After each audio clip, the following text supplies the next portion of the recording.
¿Sabe? Estuve pensando acerca de los nombres de Dios. Jehová Shammah significa el Dios que está aquí.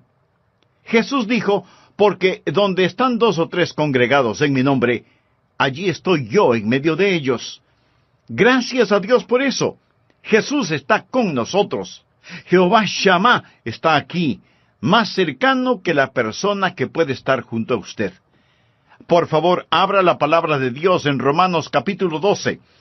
Hoy estudiaremos acerca de los dones espirituales. Romanos 12, versículo 6. De manera que teniendo diferentes dones, él está hablando acerca de los diferentes dones. Usted tiene un don, yo tengo otro. Tenemos dones diferentes. Nadie tiene todos los dones. Todos tenemos por lo menos un don. Usted es un hijo dotado. Un don espiritual no es un talento natural, pues un don es una habilidad sobrenatural.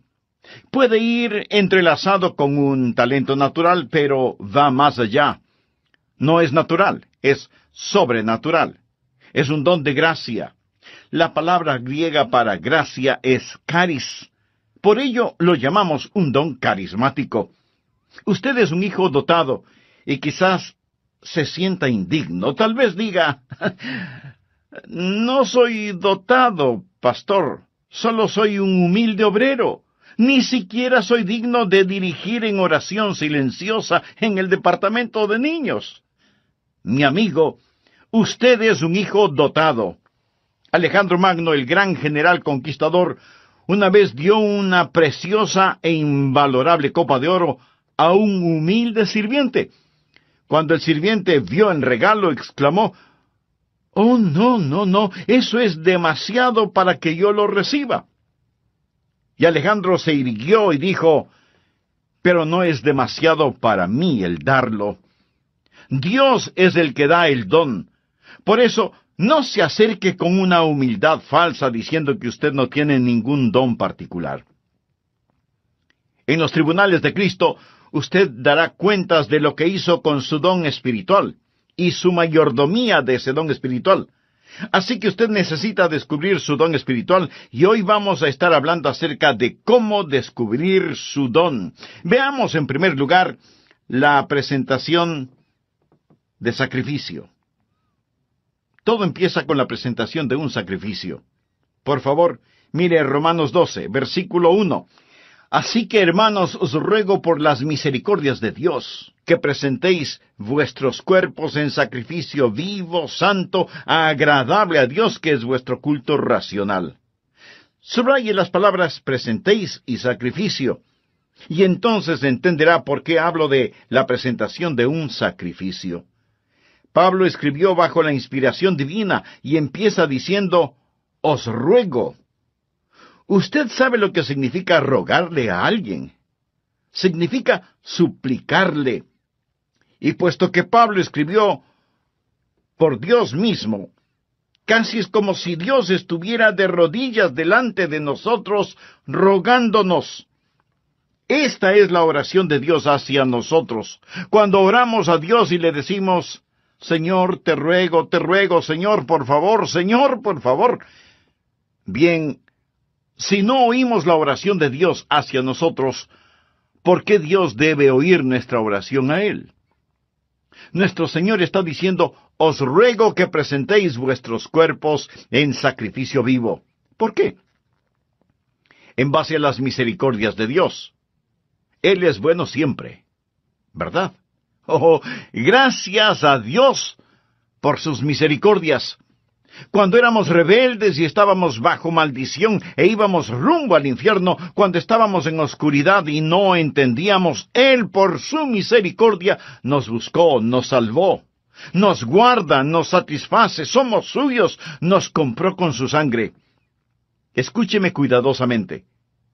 La consagración no es dar a Dios algo. La consagración es quitar sus manos de lo que ya le pertenece a Dios.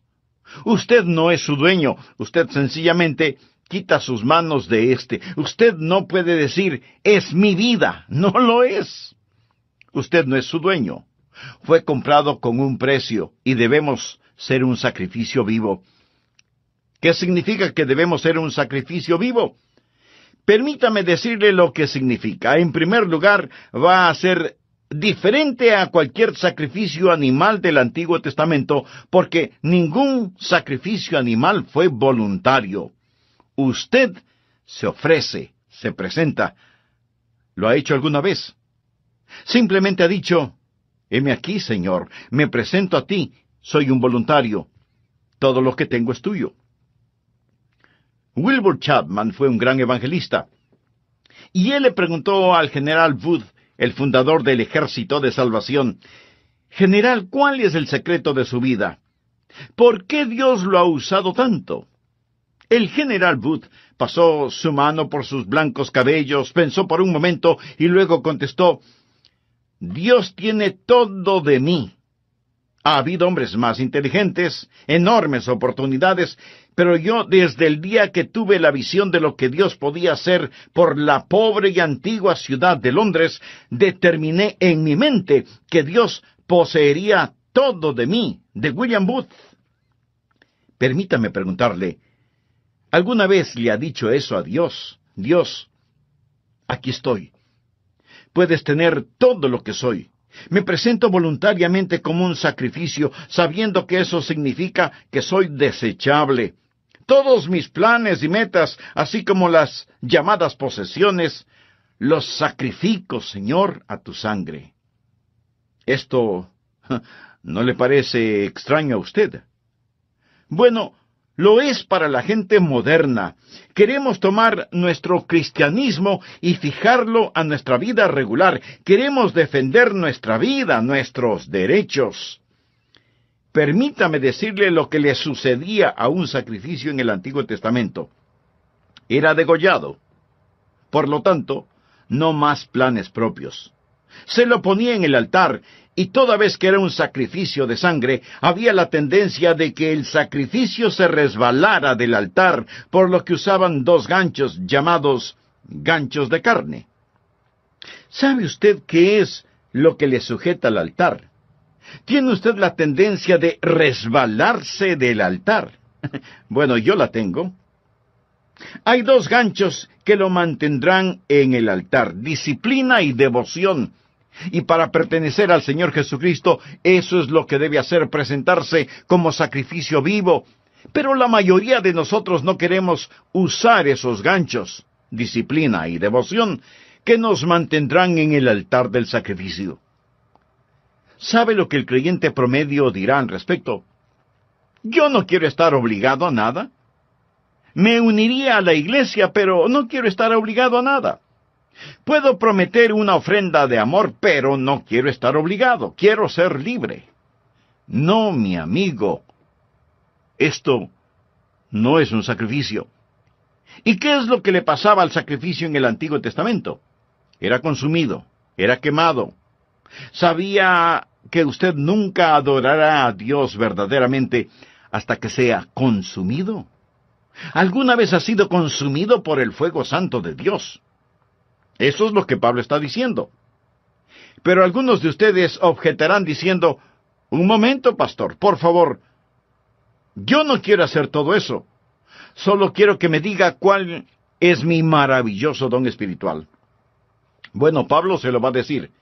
Pero verá, mi amigo, primero debe haber una presentación sacrificial, o sea, la presentación de usted mismo.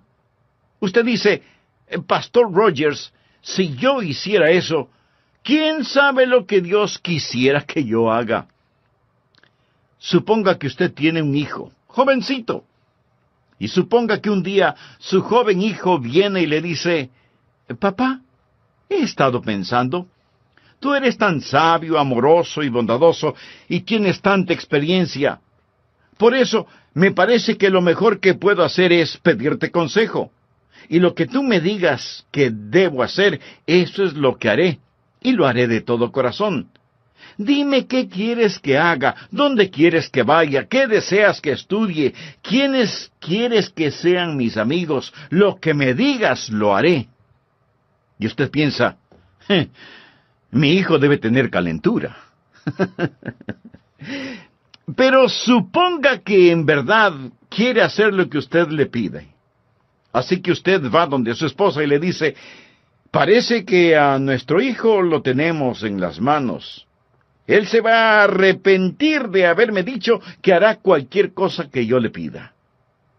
¿Procedería usted así? Creo que no. Lo más probable es que si usted estuvo pensando en regalarle un carrito, aunque sea usado, lo que su hijo le manifestó inclinará un poco más aceleradamente la balanza. ¿No le parece? Es la manera que él tiene de decirle, papá, yo sé que me amas. Usted se presenta a sí mismo como sacrificio vivo y comprobará cuál sea la buena voluntad de Dios, agradable y perfecta. No tenga miedo de entregarse a Él, ni de decir, heme aquí, Señor, me entrego totalmente a ti. Ese es el primer principio, la presentación de un sacrificio. El segundo principio es, habrá una transformación espiritual. Después de la presentación viene la transformación. Mire por favor el versículo 2. No os conforméis, es decir, no se dejen amoldar a este siglo, sino transformaos por medio de la renovación de vuestro entendimiento, para que comprobéis cuál sea la buena voluntad de Dios agradable y perfecta. Una transformación. La palabra transformación aquí es una traducción de la palabra griega metamorfo. ¿Qué palabra le recuerda? Metamorfosis. Y esta es la transformación. Usted pasará por una metamorfosis. Como una oruga entra en un capullo y pasa por una metamorfosis, y ese feo gusano que entra en ese capullo sale como hermosa y gloriosa mariposa. ¿Por qué? Porque ha pasado por una metamorfosis que literalmente significa un cambio de forma. Y cuando usted se presenta de esa manera a Dios, amigo, usted va a tener una metamorfosis. La palabra describe literalmente lo que pasa cuando la naturaleza interna sale a la superficie. ¿Cuál es la naturaleza interna de esa oruga? Es una mariposa. ¿Sabía que esta es la palabra que se usó cuando Jesús fue transformado en el monte de la transfiguración? ¿Recuerda la historia? Él subió a esa montaña con Pedro, Santiago y Juan, y allí la Biblia dice que él fue transformado, transfigurado. Es exactamente la misma palabra que se usa aquí. Por ello, se le llama el monte de la transfiguración. Jesús pasó por una metamorfosis. ¿Recuerda lo que dije? ¿Qué es una metamorfosis? Es cuando la naturaleza interna sale a la superficie. ¿Cuál es la naturaleza interna de Jesús? Gloria. Cuando Él pasó la metamorfosis, su gloria salió a la superficie, su rostro resplandecía como el sol de mediodía. Su vestidura era blanca como la nieve. El fulgor del Señor Jesucristo estaba allí siempre, pero lo que estaba en la naturaleza interna pasó por una metamorfosis, y la naturaleza interna salió a la superficie como la naturaleza interna de una oruga, una mariposa. La naturaleza interna de Jesús es gloria. Una pregunta. ¿Cuál es su naturaleza interna si es salvo? Jesús. Jesús. Él es su naturaleza interna. Y cuando usted se presenta a Él como un sacrificio vivo, una transformación espiritual toma lugar. El Jesús que es residente en usted se convierte en el Jesús presidente en usted. El Jesús escondido en usted es el Jesús revelado en usted. Y hay un cambio divino y usted no es moldeado por este mundo. Y este mundo que camuflaría, borraría y escondería su naturaleza interna, esos grilletes se rompen. Y Jesucristo sale de usted. Y usted tiene un cambio divino que le da la mente de Cristo, se renueva en el espíritu de su mente. Usted nunca entenderá realmente su don espiritual sin la mente de Cristo, sin una mente renovada. Y si usted está intentando descubrir su don espiritual sin presentarse voluntariamente como sacrificio, Con razón que no sabe cuál es su don espiritual. ¿Sabe por qué usted no sabe cuál es su don espiritual? Porque su mente no está renovada. Pero cuando usted se presenta a Él como un sacrificio, habrá una transformación espiritual y usted comprobará cuál sea la buena voluntad de Dios, agradable y perfecta. No le tema a la voluntad de Dios. Ese es el lugar más alto, más feliz y más santo para usted. El tercer principio es, habrá tiempo para una sobria consideración. Leamos Romanos 12:3. Digo, pues, por la gracia que me es dada. Recuerda lo que es la palabra gracia. Es caris. El apóstol está diciendo, por el carisma que he recibido, a cada cual que está entre vosotros, que no tenga más alto concepto de sí que el que debe tener. Subraye la palabra tener. Sino que piense de sí con cordura conforme a la medida de fe que Dios repartió a cada uno. Note el énfasis de Pablo en las palabras tener y pensar. No estamos hablando de que Él, Jesús, va a renovar nuestra mente. Bien. ¿Qué es lo que usted haría con una mente renovada? Puedo sugerirle que piense. Tal vez algunos de ustedes crean que es erróneo el pensar. Piensa que cuando usted se volvió un creyente, puso su mente en neutro, y que debe vivir solo con estremecimientos espirituales. ¡No! Dios renueva su mente para que usted pueda pensar con esa mente renovada. Hablamos de descubrir su don espiritual y usted debe pensar. Ahora, ¿cómo o qué piensa de usted mismo? Quiero que haga un inventario de usted mismo. Olvídese por un momento de mí y solo piense en usted. ¿Cómo debe pensar? Bueno, miremos la respuesta en el versículo 3. Que no tenga más alto concepto de sí que el que debe tener. Eso, mi amigo, en simple español quiere decir que no debe presumir de tener un don espiritual que no lo tiene. Escuchamos a algunas personas decir, «Oh, usted puede hacer cualquier cosa que piensa que puede alcanzar». Hay una palabra muy castiza para describir eso. Tonterías. Eso es pura necedad. Les dicen a los jóvenes, cualquier cosa que quieran hacer, la pueden hacer. Muy bien. Veamos quién puede tomar el lugar de Michael Jordan, el más grande atleta que ha existido en el básquetbol. ¿Quién puede rivalizar con él solo pensándolo? No. Usted no podrá hacerlo porque no tiene ni la habilidad ni la contextura física para hacerlo. Michael Jordan nació para jugar básquetbol. Pero así como él tiene talento natural y habilidad física para el juego, usted tiene talentos y habilidades sobrenaturales. Pero lo que necesita hacer es no pensar acerca de usted mismo con un más alto concepto del que debe tener. No hay que tener una falsa humildad. Miremos nuevamente Romanos 12:3. Que no tenga más alto concepto de sí que el que debe tener, sino que piense de sí con cordura. La palabra cordura es una palabra interesante.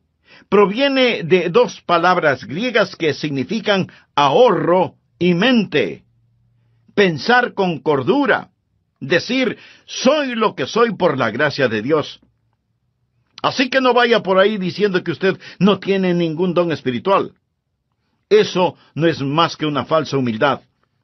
Y una falsa humildad es tan mala como el pecado de la exageración.